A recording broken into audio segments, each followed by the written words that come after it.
Assalamualaikum warahmatullah. Please let me know should I start or no.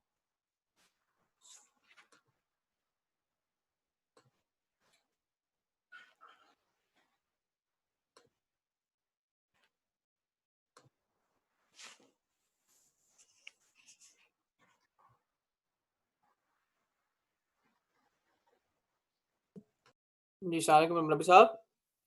जी वालेकुम।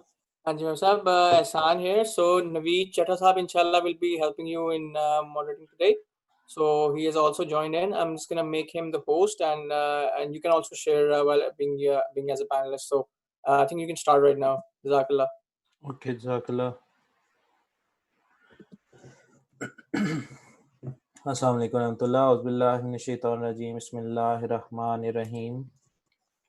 As we finished our previous book, which was stories from the early Ahmadiyyat, there are a few exercises at the end of that book. I would encourage all of you to go and download that book, or if you already have downloaded it, you can do those exercises. Those are very helpful to understand some of the terminologies which we use in Jamaati language, or which we use in our ijlasat, in our meeting.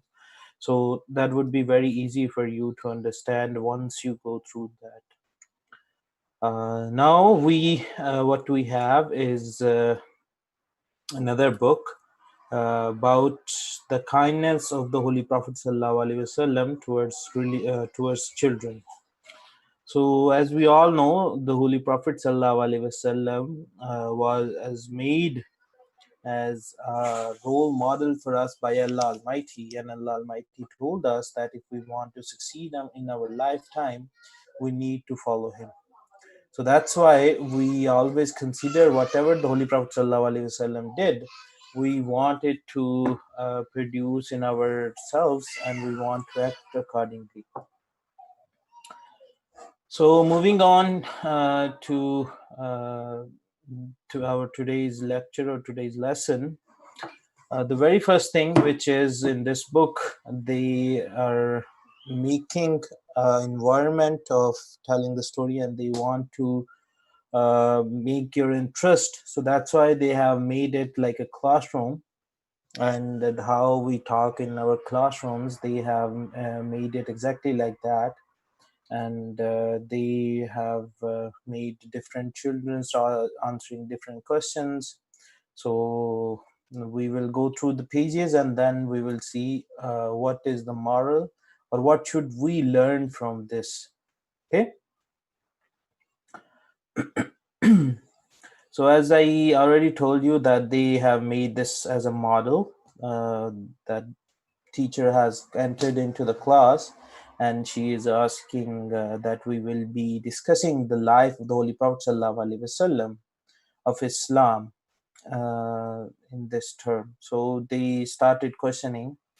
I will move on to the introduction part of the Holy Prophet ﷺ.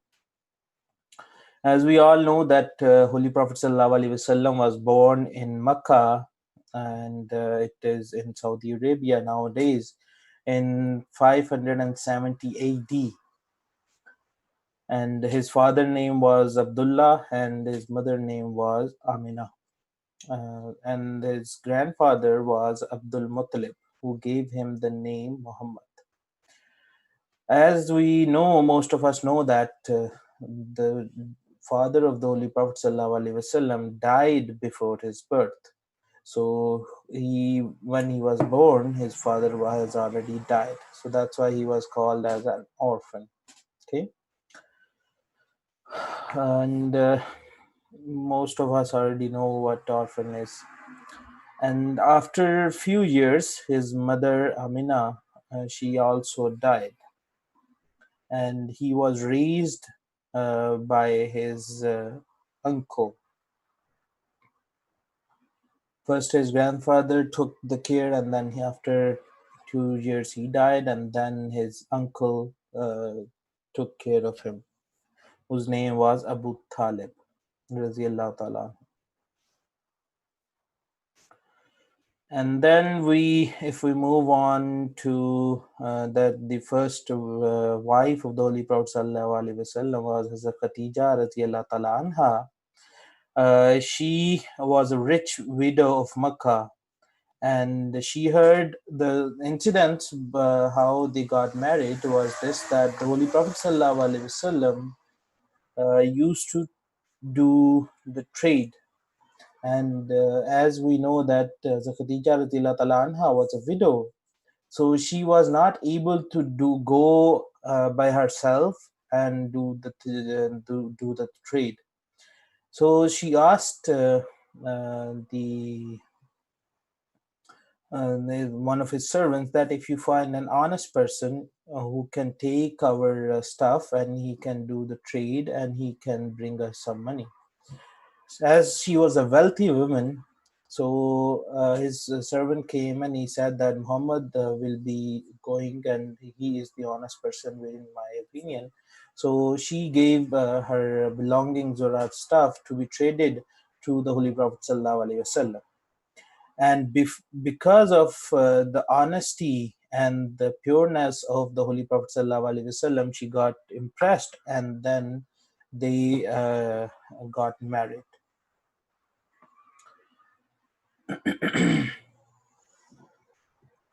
Now moving on,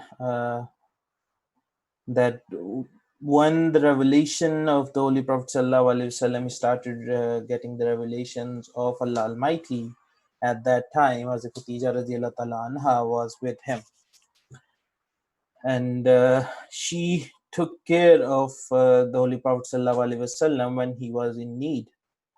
Took care means that although Allah Ta'ala was with him, but he needed a person to be supporting him morally, or to tell him that you are the messenger or you are the most honest person which I have found in this world. And believe me, if Allah Almighty had to do something harm, He wouldn't do with you.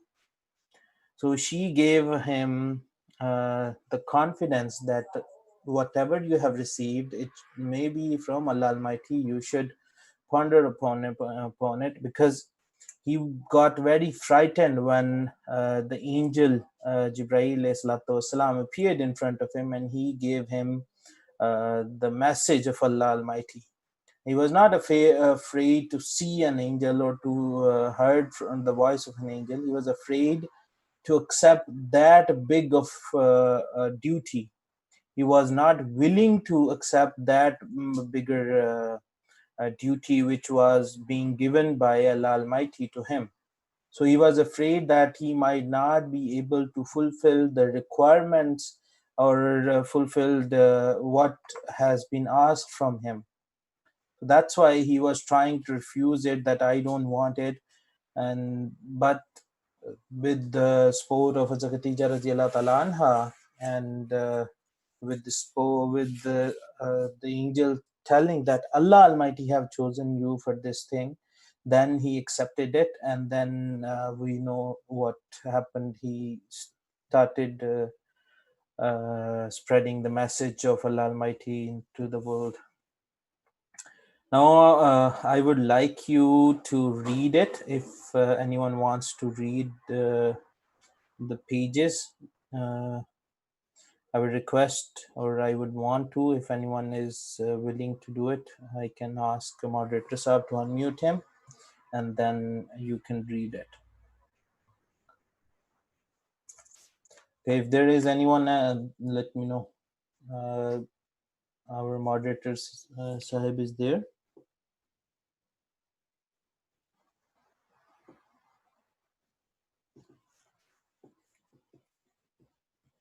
Assalamu alaikum.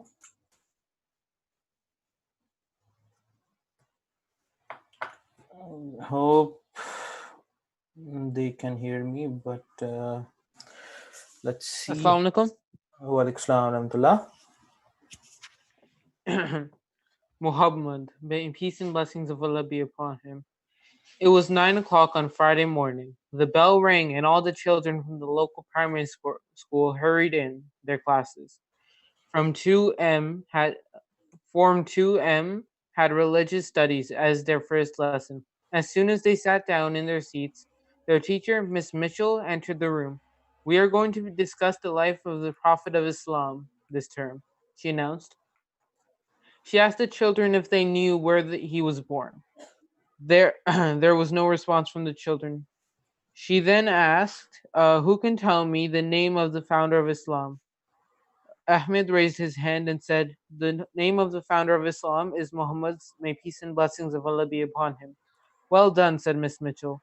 She, she then told the class that the Prophet of Islam was born in a town called Makkah in Saudi Arabia. Miss Mitchell then asked Angela to point out the country of Arabia on the world map. Illustration School. Angela stepped forward and placed her finger on the map. Miss Mitchell began her story like this. Muhammad was born at Makkah in Arabia in 570 AD. His grandfather Abdul Muttalib gave him the name Muhammad.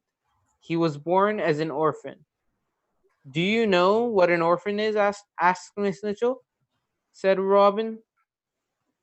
A child who has lost his father or mother is called an orphan. That is correct, said the teacher.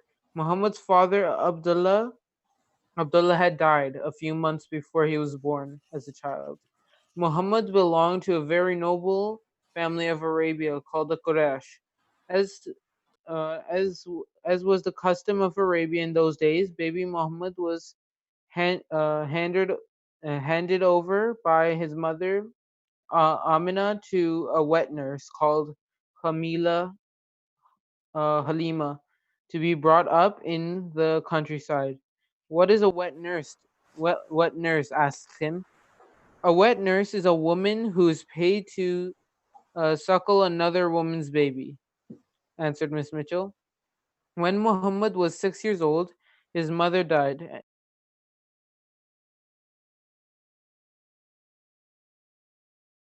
Can request Mansoor Sahib to continue.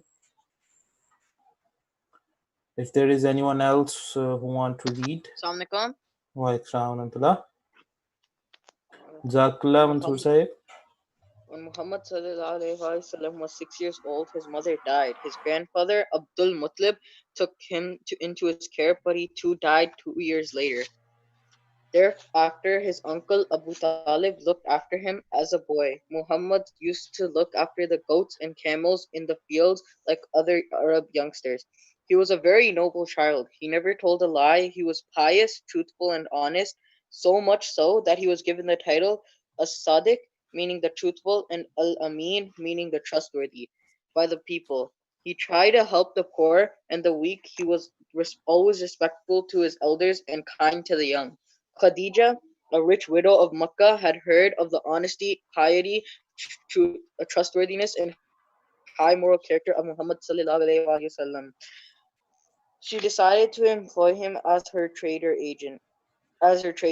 She therefore approached Abu Talib with the suggestion that he should let his nephew lead a trading caravan of hers to Syria. Abu Talib consulted Muhammad ﷺ, and they both agreed to the proposal. The business trip was a great success. Muhammad returned with huge profits. Khadija was greatly impressed with his honesty and the way he had handled her business affairs. She therefore made him a marriage proposal, which he accepted at the time of their marriage. Muhammad was 25 and Khadija was 40 years old. After the marriage, Khadija gave all her wealth and slaves to Muhammad sallallahu alaihi wasallam. Muhammad sallallahu alaihi wasallam spent most of the wealth to help the poor and needy and immediately freed all the slaves. Muslims believe that when the Muhammad sallallahu alaihi wasallam reached the age of 40, God appointed him as his messenger. It is said that he often went outside the city of Makkah and spent his time in the worship of God in a cave called Hira. This cave was situated on top of a mountain about 3 miles outside Makkah. He was he was dissatisfied with the way of life which he saw around him in Makkah. It was a corrupt society. The poor and the orphans were totally neglected. People worshipped many gods made of stones or wood. One day, when he was praying to God in the cave, the angel Jibreel came and directed him to recite. Muhammad replied that he did not know how to recite. The angel insisted, so Muhammad ﷺ began to recite as he was instructed. This is the start of the revelation. It was a new experience for Muhammad ﷺ. This and other revelations which followed became parts of the Quran, the holy book often read or recited. Whenever any Okay, portion of the Quran Jazakallah. was revealed to Jazakallah, sir. Very good, mashallah. So, tomorrow we will start from here. Now, tell me, can I ask you guys questions or what do you want? Or, okay, we can finish the first chapter, the introduction, we can finish that today. Okay, if there is anyone else who want to read it, we have a few minutes.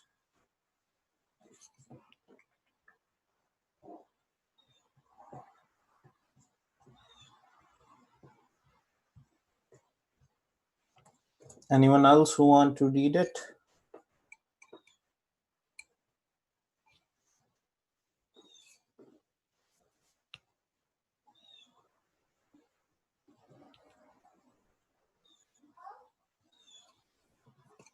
If not, then I can read it.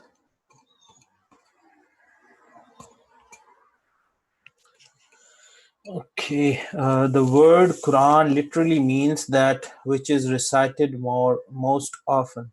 However, any portion of the Quran was revealed to the Prophet Muhammad ﷺ. Many of his followers did the same. Some of them even wrote the verses on anything available, like pieces of leather, bark of trees, or stones. Then, Mitchell explained, revelation is the divine knowledge that is conveyed verbally to man by God. The Prophet of Islam could neither read nor write, but God gave him a great amount of knowledge through revelation. She continued history.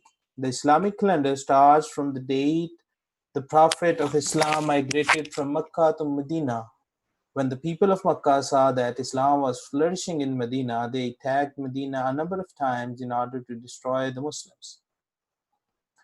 Against all odds, the Muslim won all battles. Finally, the Muslim forces under the command of the Muhammad ﷺ, Prophet of Islam, entered Mecca victorious.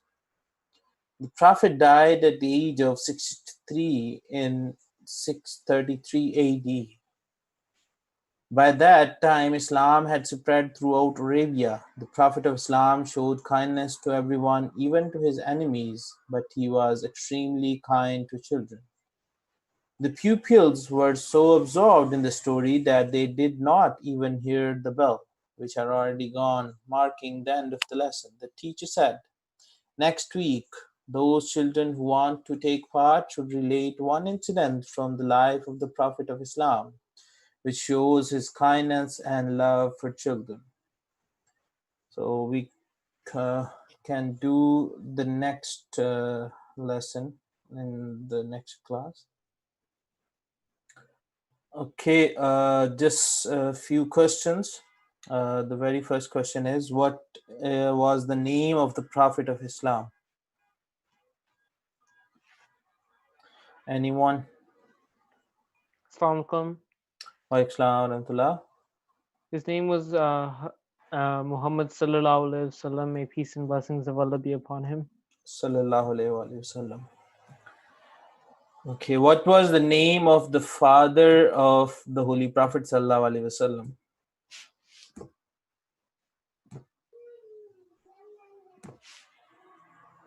Assalamualaikum. Wa alaikum salam wa rahmatullah. The father's name was Hazrat Abdullah. Jazakallah. What was the name of his mother?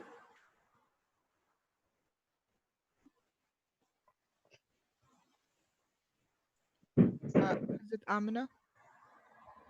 Jazakallah. What was the name of the wet nurse?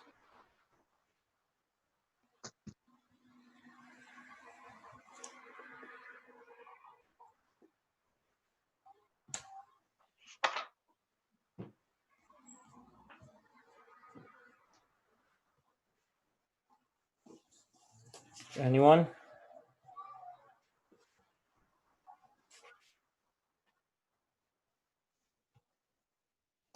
Assalamu alaikum. Wa Islam Rahmatullah. Okay, so her name was Hazrat Halima Sadia. Jazakallah. And what was the name of the grandfather of the Holy Prophet Sallallahu Alaihi Wasallam?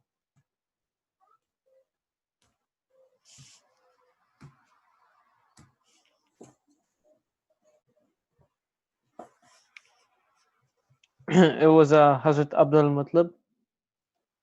Jazakallah. What was the name of the uncle of the Holy Prophet Sallallahu Alaihi Wasallam?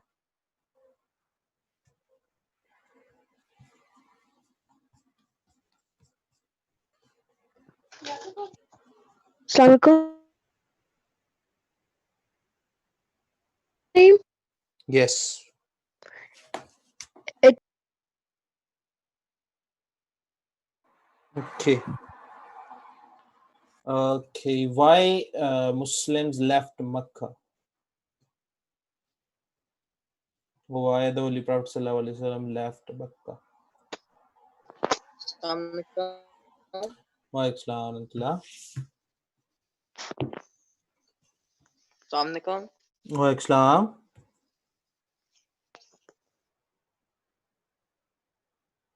Because of persecution.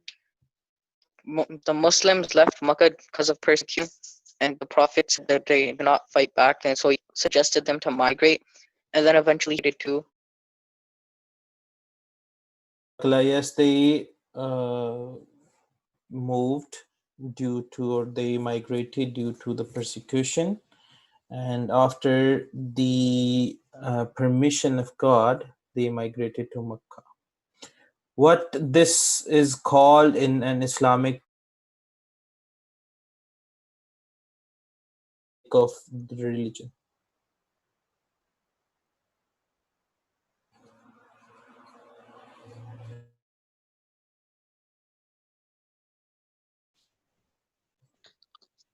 Assalamualaikum.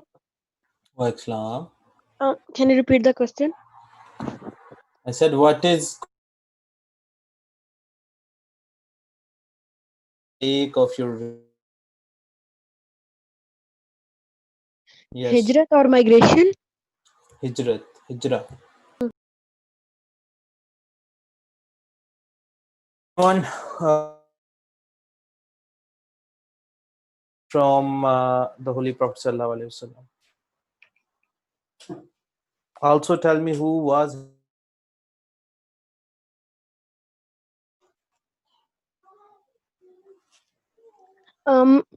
She was impressed with Sallallahu with the goods to sell them, and he got a lot of profit on it. And her servant, who went with Hazrat Muhammad Sallallahu told her about his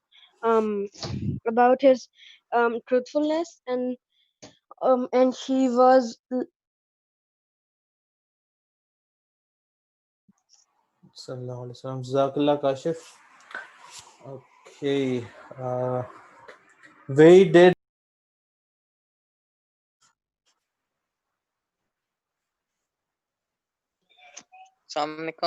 Wa Islam They migrated to Medina. Yes, they migrated to Medina. Jazakumullah. These were the questions, but I only want to say one thing, that we have at least how many persons? 66 participants on this line. So I asked at least 10 questions or maybe less than that. And I saw several times that only 3 or 4 people were answering the questions. So the main reason of these questions is to involve you into this time, into this story time which we have. The main thing is to involve you in it. If you're not getting involved, then it means that you're not fully understanding it, or you are not paying attention towards it. Just you have to, because your parents have said it. If you have been told by parents to do it. Let's do something and you will gain some knowledge out of it. Okay? From tomorrow, I want every one of you to participate in it. If not, then at least more than 5-6 people. Okay, Jazakallah. Now we will move on to our next part of the class, which is about the Holy Quran. So the introduction of the surah which I want to give you is about Surah Al-Falaq. Surah Al-Falaq is the 113th chapter, which is the second last chapter of the Holy Quran. And it was revealed before Hijrah. And we already knew, we just read it, what Hijrah is. So regarding the date of revelation and its context, this and the next surah are so closely linked as regard their subject matter that thought they are complete in themselves and independent of each other. The surah that follows, which is An-Nas, may be regarded as complementary to the present surah. The surah deals with the other. Both the surahs together are called Mauzatan, meaning the two surahs that afford protection, because both of them open with the expression, I seek refuge in the Lord. There is a wide divergence of opinion among scholars regarding the places where the surahs were revealed. In view of this divergence, it is rather difficult to determine the exact date of their revelation. Some scholars, including Ibn Abbas and Qatada, assign them to Medina, while according to Hassan, Ikramah, Atta, and Western scholars, Nakodila and Muir, hold no definite opinion. But Veri thinks that they belong to Makkah. Taking all relevant facts and historical dates into consideration, the majority of Muslim scholars and commentators of the Quran are inclined to place them among the Makkan surahs. The present surah is entitled Al-Falaq, the Dawn.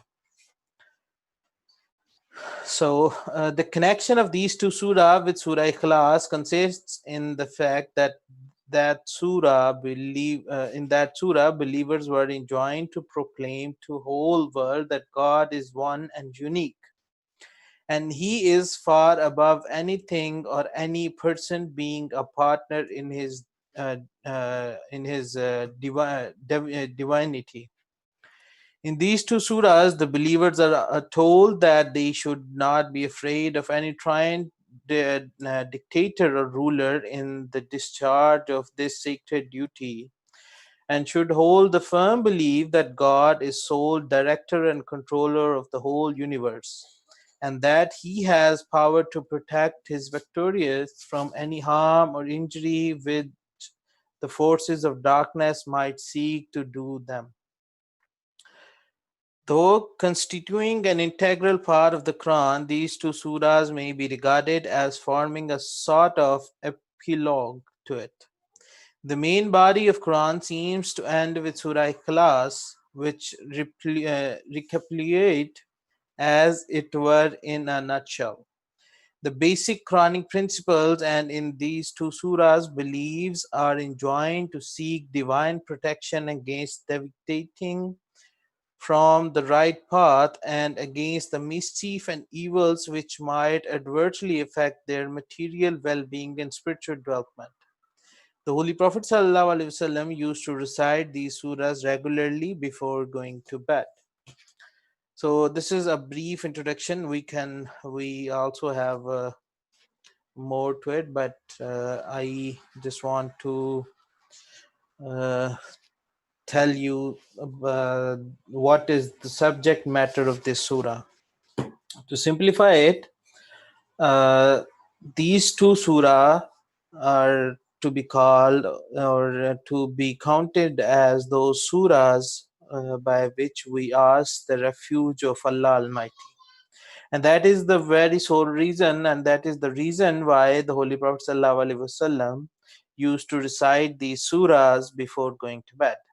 If you remember, in one of his Friday sermon, as a Khalifat al-Masih al-Khamis, Sayyidullah Ta'ala bin Aziz also told us to recite these surahs. As these surahs take us into the refuge of Allah Almighty, they also protect us from the evils of this world and also the evil of the people. We just read it that these two surahs are holding one end of like the first part or the first topic is told in Surah Falak, and then the next topic is told in Surah An-Nas.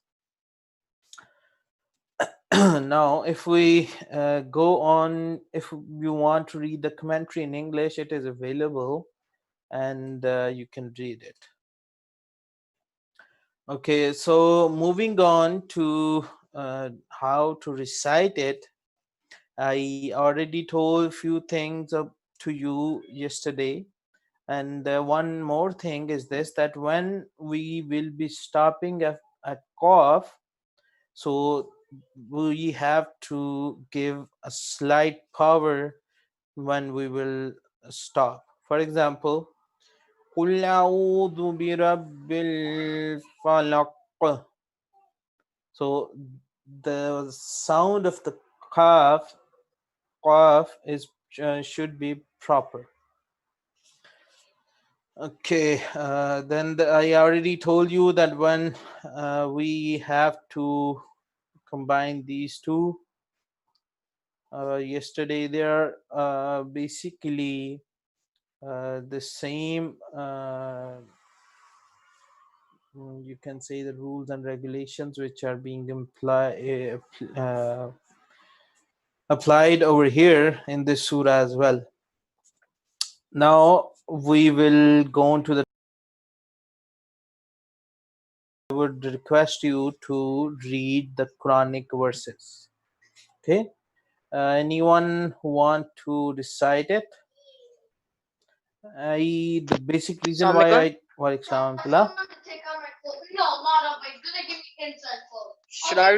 should I read the translation in Arabic or if you can read the translation in English, you can do it. If not, then just read the Arabic.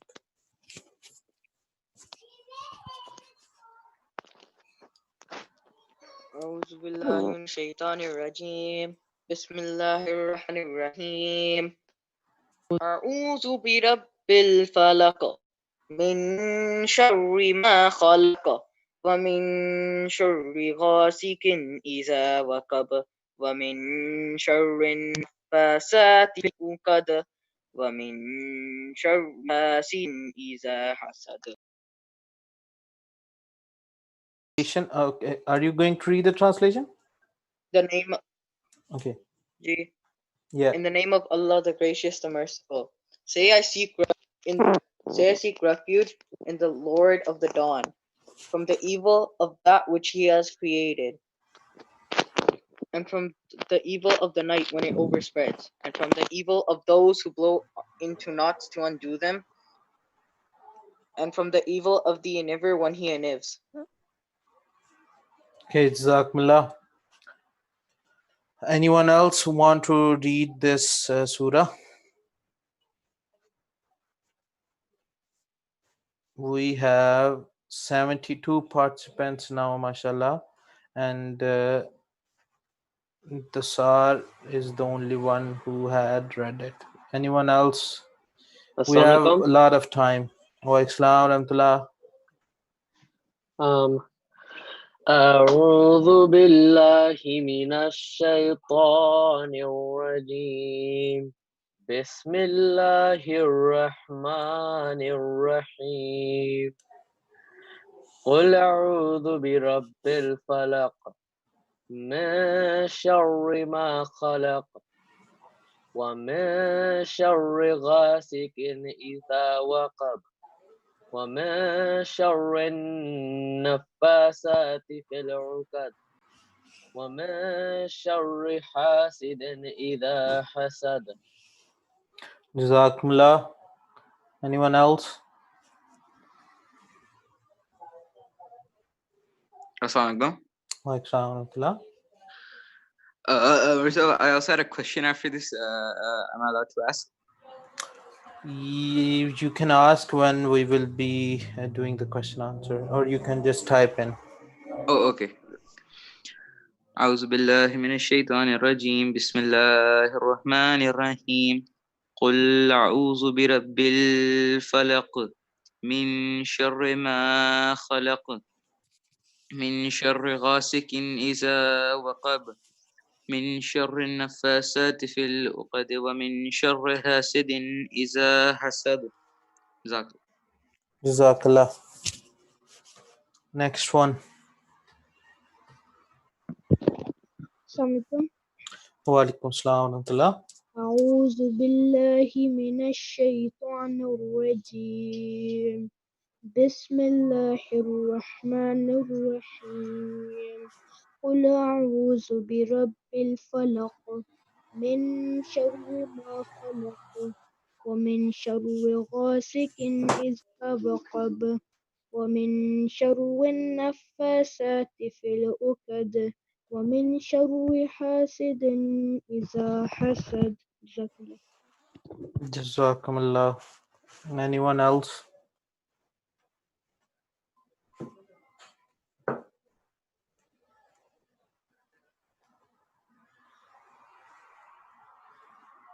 أعوذ بالله من الشيطان الرجيم بسم الله الرحمن الرحيم قل أعوذ برب الفلق من شر ما خلق ومن شر حاسد إذا حسد ومن شر النفاثات في العقد. Masroor, can you read this verse again? ومن شر ما خلق. So there is no wow before mean. Oh, Okay. sorry. It's just min sharri ma khalaq. Okay. Okay, please read it.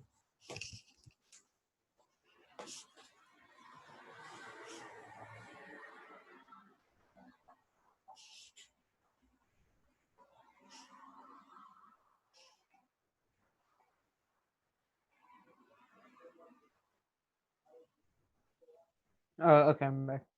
من شر ما خلق ومن شر حاسد إذا وقب ومن شر النفاثات في العقد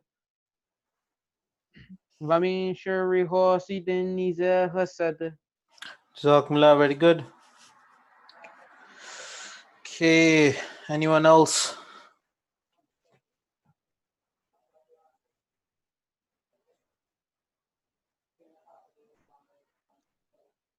Assalamualaikum. Waalaikumsalam warahmatullah.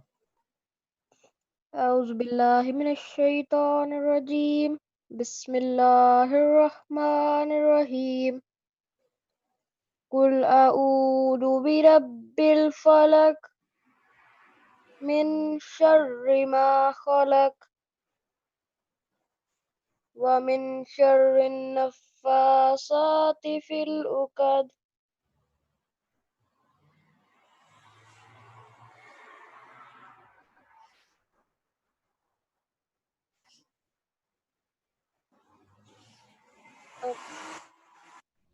ومن شر النفاثات في العقد ومن شر حاسد إذا حسد. Okay, Jazakumullah. Anyone else? The last person who will recite it, and then we will move on to the questions.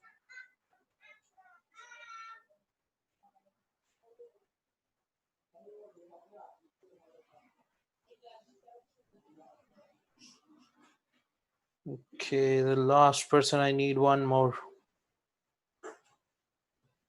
We now have 66 participants, mashallah, and we only got 5 or 6 to recite it. Yes, anyone else?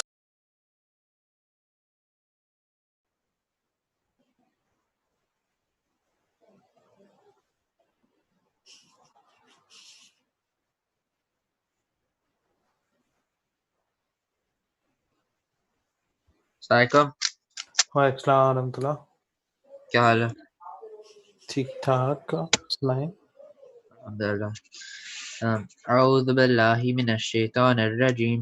بسم الله الرحمن الرحيم.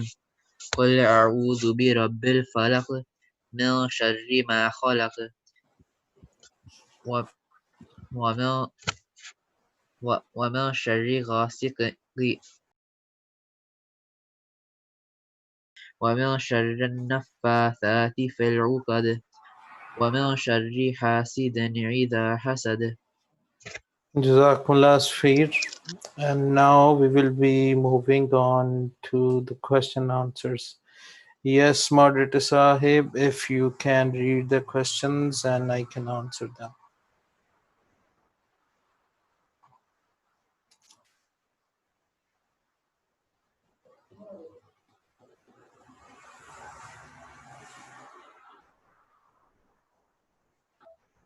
Is there any moderator Sahib or no? Assalamu alaikum. Rabbi sir, my audio is not working, so I'm using my cell phone and I will read the questions over here. Okay. Jazakallah. First question is when it's from Sayyid Rizvi. When I was in Dubai, when I was in Dubai, we used to have tilawat in the morning assembly, and whenever the person ended the recitation, he said Sadaqallahu Lazim. What does it mean by this? It means that it is just to explain that why they do it. They just have put that, okay, we are now finishing the recitation of the Holy Quran. That's why they say this as a symbol, Sadaqallahu al-Azim. It means that Allah have spoken the truth, who is the highest or who has the higher authority on everyone. Sadaqallahul Azim, Allah has spoken the truth, the who is the highest one. Okay, the next question is from Nabil Ahmed. It says, Assalamu alaikum. The quiz is on the old book stories from early Ahmadiyyat. We should read that. Okay, you can skip these kind of questions. Okay.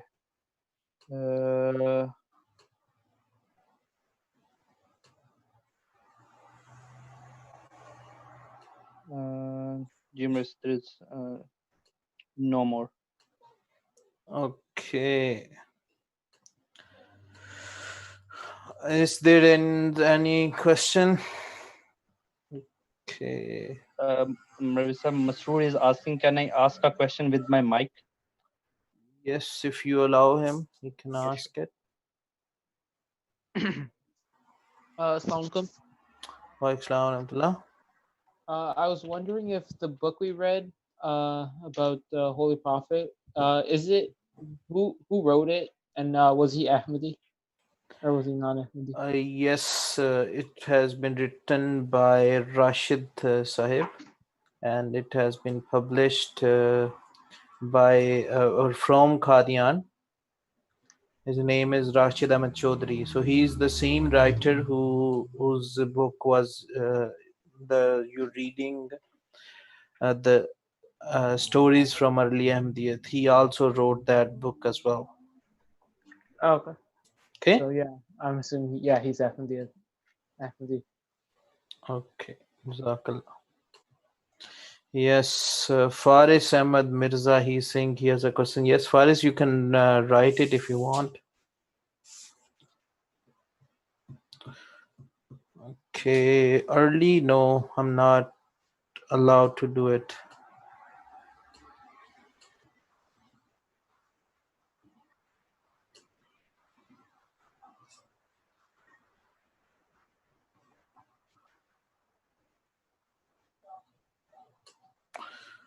Okay.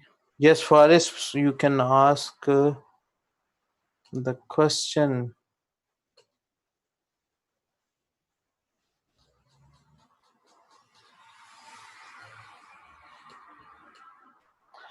Okay, if there is no question you guys have,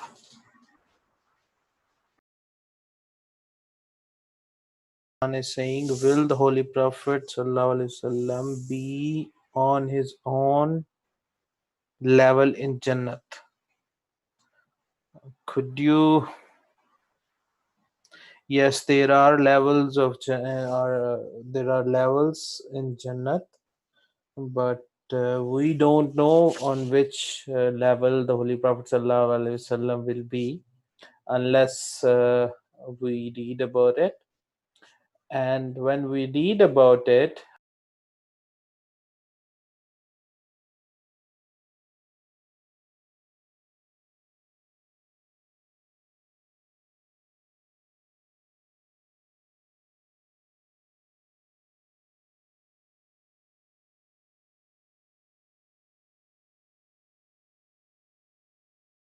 recommend, or I would request you that you forgive these people or you forgive this nation.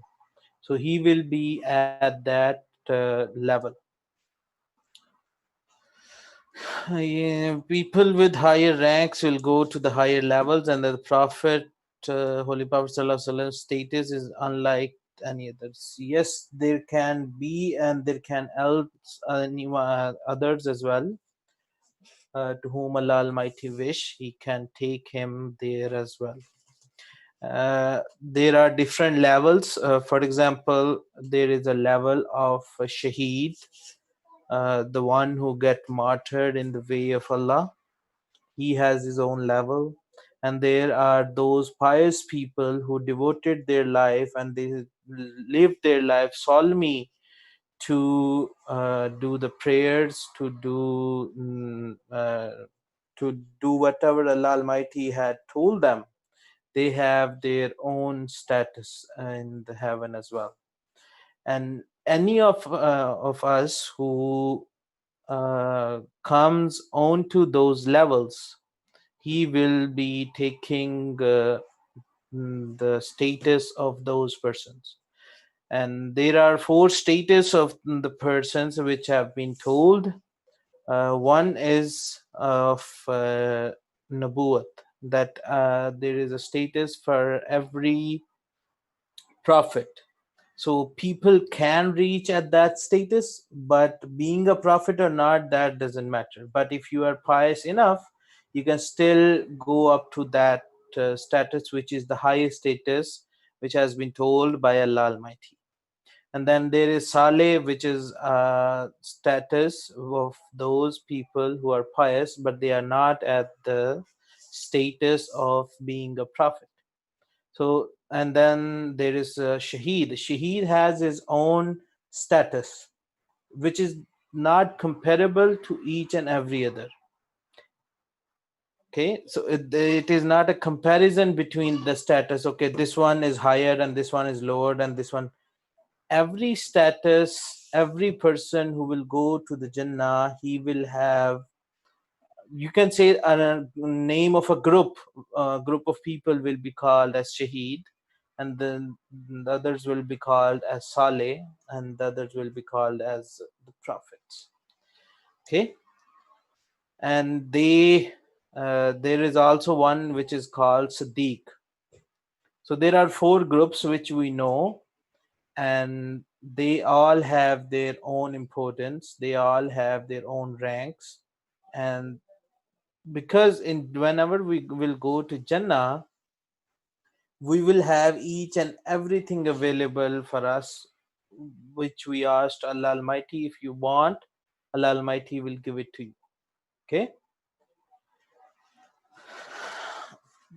Okay, if yours are shaheed, are you for sure taken to heaven? Yes, if Allah Almighty considers you as a shaheed, yes, it has been promised. Is Jannah infinitive? Do you heard, just to answer your question, that whenever we fell ill, we go to a doctor and we get the medicine from it, and that medicine is to give us the relief, to give us the relief from our pains and to cure us. Once we cure, we comes we come to a point, and we enter into the Jannah. Whosoever goes into the hell is similar to going into the hospital and getting yourself treated. If there are impurities in your soul which can only the fire of the hell, then you will be put there, and then you will be put into the Jannah once you are clear of your all impurities. And